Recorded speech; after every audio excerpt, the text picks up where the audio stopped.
کوئی آسان سا سوال پوچھنا ہو تو پوچھ، مشکل نہ پوچھنا۔ ڈاکٹر صاحب یہ جیسے جو آپ نے سارے واقعہ بتائے اس سے کہ وہ دین کی غیر مسلموں کو دعوت دے دیتے سارے، اب ہم لوگ جو دعوت دیں گے مسلمانوں کو تو اس میں بھی یہی چیزیں ساری ہم فالو کریں گے؟ بڑا اچھا سوال ہے، بہت اچھا سوال ہے۔ سوال میں دہراتا ہوں تاکہ خواتین بھی شریک ہو سکیں، جنہوں نے نہیں سنا وہ بھی سنیں، کہ ہم نے جو مثالیں دی ہیں وہ تو دعوت دی غیر مسلموں کو، تو کیا یہ بھی مسلمانوں کو دعوت دیتے ہوئے بھی یہ اپلیکیبل ہے؟ یہی سوال ہے نا آپ؟ ماشاء اللہ ٹیچر ہیں تو اچھا سوال کیا ہے۔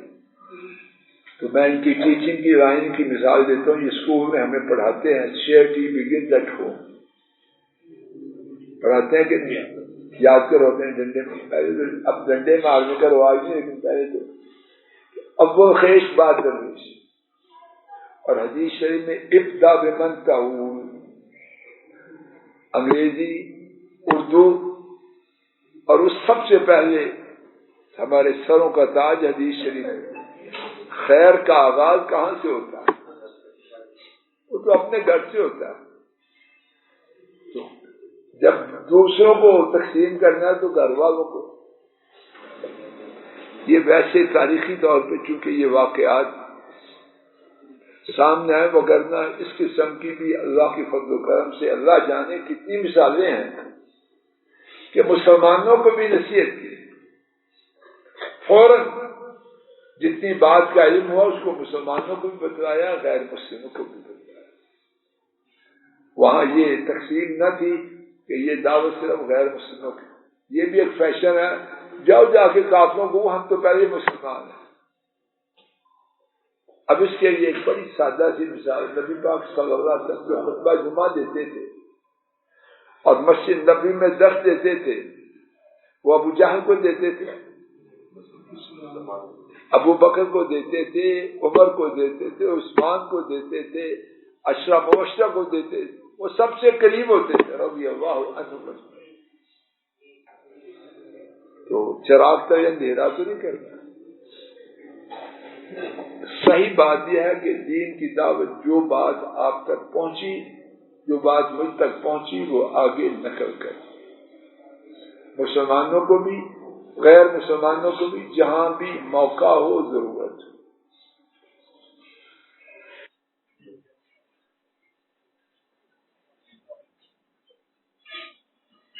سب گھر والوں کو دعوت دی اور وہاں پہ کامیابی نہیں ہو سکی تو اس سے آگے کہیں بڑھنا ہے یا وہیں پہ؟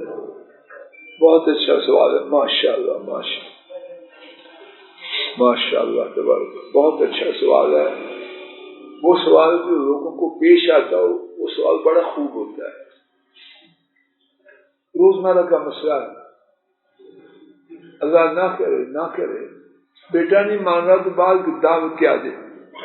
سیدنا نوح علیہ السلام اور سیدنا ابراہیم علیہ السلام،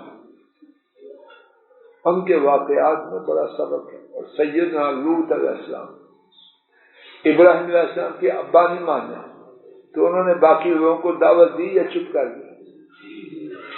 نوح علیہ السلام ان کے بیٹے نے نہیں مانا تو باقی قوم کو دعوت دی کہ نہیں دی؟ لوط علیہ السلام کی بیوی نہیں مانی تو باقی لوگوں کو دعوت دی کہ نہیں دی؟ یہ اصل میں بڑی عمدہ سوال ہے۔ یہ شیطانی رکاوٹیں اصل میں دعوت کو روکنے کے لیے بنائی گئی، اس کے پیچھے اصل فلسفہ ہے کہ دعوت نہ رہے، اور یہ ایک مستقل موضوع ہے کہ دعوت میں کتنی خیر ہے۔ بات چل رہی ہے تو چلیے اشارہ ہوتا جائے،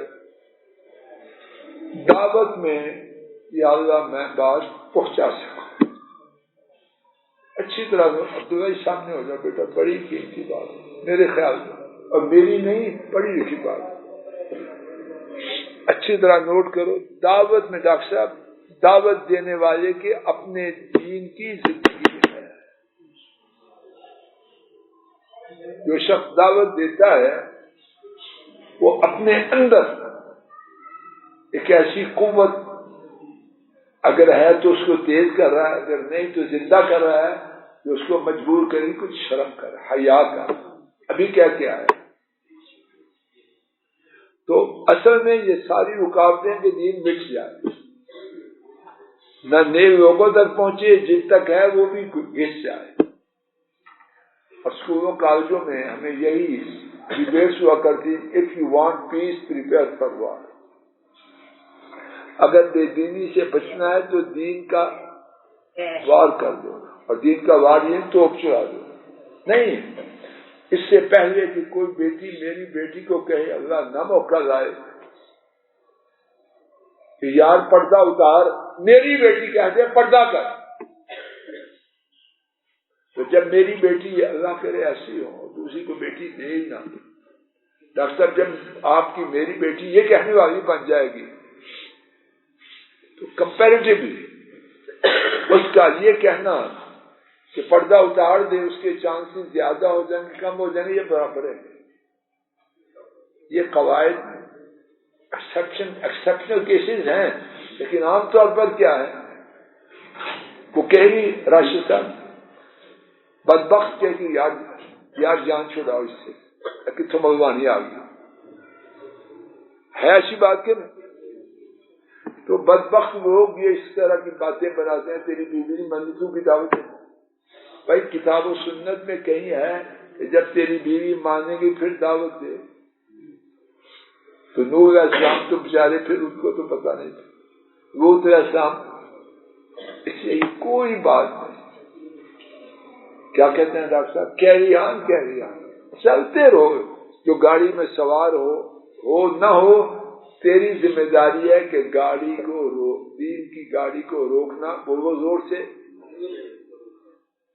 نہ فتوے لگا، نہ گولی چلا، نہ گریبان سے پک، لیکن یہ آواز بند نہیں ہونے کی اپنے فائدے کے لیے. اور پتہ نہیں کہاں اللہ نے خیر کا بیج رکھا ہے. کو پتہ ہے بلال کہاں سے ہے؟ ابو جہل سے آگے نکلے، ابو لہب سے آگے نکلے. یہ ابو لہب مانا تو صہیب رومی مان گئے، سلمان فارسی مان گئے، مدینے والے آ کے لے گئے. یہ کوئی بات نہیں. بہت اچھا سوال ہے. یہ اس میں یہ سوال سے آگے آپ کلیریفائی کر سکتے. مطلب ایک بندہ اپنے گھر والوں کو سمجھانے کی کوشش کر رہا ہے، وہ نہیں سمجھ رہے. آپ نے بتایا کہ اس پہ ضروری نہیں ہے کہ وہ نہیں سمجھ رہے تو آگے نہیں. تو جو سمجھ نہیں رہے اس کے گھر والے، ان کے لیے وہ دعا بھی تو کرتے ہیں. ہاں یہ بات بڑی اچھی ہے، بڑی اچھی ہے. رائے صاحب زبان سے نہ رکھو کھانے، ہاتھوں سے رکھو. بہت اچھی بات ہے، اور اس میں ایک خیر کی بات سے توجہ کروانا چاہتا ہوں.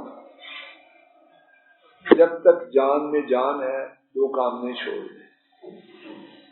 اللہ کی توفیق سے ٹوٹی پھوٹی بات سمجھ میں آئی ہے، وہ یہ ہے جب تک فضل الہی شیخ فیصل راشد صاحب، چیمہ صاحب، بٹی صاحب، جب تک جان میں جان ہے دو کام نہیں چھوڑنے. نمبر 1 دعا کر، یہ دروازہ بند نہیں کرنا. مر رہے ہوں تو زبان پہ اپنی اولادوں کے لیے، اپنے گرد و پیش کے لیے دعا. اگر دیندار ہیں یا اللہ ان کو ثابت کرے گا، اگر دین سے دور ہیں یا اللہ ان کو دین مل جائے، یہ نہیں چھوڑ دیں. دوسری بات، جب تک اللہ پاک نے اس زمان میں حرکت کی طاقت رکھی ہے دین کی دعوت دینا نہیں چھوڑنا. نبی پاک صلی اللہ علیہ وسلم جب دنیا سے گئے تو نماز پڑھنے اور غلاموں سے اچھا سلوک کرنے کی دعوت دے. آپ کی بیوی ام سلمہ بیان کرتی ہیں کہ وہ وقت آیا، اواب بیٹا نہ بولو، اواب، وہ وقت آیا کہ آپ کی قوت گویائی، بولنے کی طاقت اللہ پاک نے واپس دے دی. تو ام سلمہ رضی اللہ عنہ بیان کرتے ہیں، فرماتی ہیں کہ آپ کی چھاتی مبارک حرکت کر رہی تھی، لیکن زبان، اور کیا مقصد کہ چھاتی سے زور لگا رہے تھے کہ میں یہ دعوت دہراتا جاؤں، لیکن اللہ پاک نے آواز ختم کر دی تو وہ آواز سنائی نہیں. تو کیا وہ ہمارے لیے بہترین نمونہ نہیں؟ دونوں چیزیں بیک وقت، نہ دعوت چھوڑنی ہے اور نہ دعا چھوڑنی۔ یہ بھی لوگ کہتے ہیں جی بڑا سمجھا گیا، نہیں، یہ بڑا سمجھانے والا شیطانی فلسفہ ہے۔ نہ دعوت چھوڑنی ہے، نہ دونوں ڈالیں، نہ دعوت چھوڑنی ہے نہ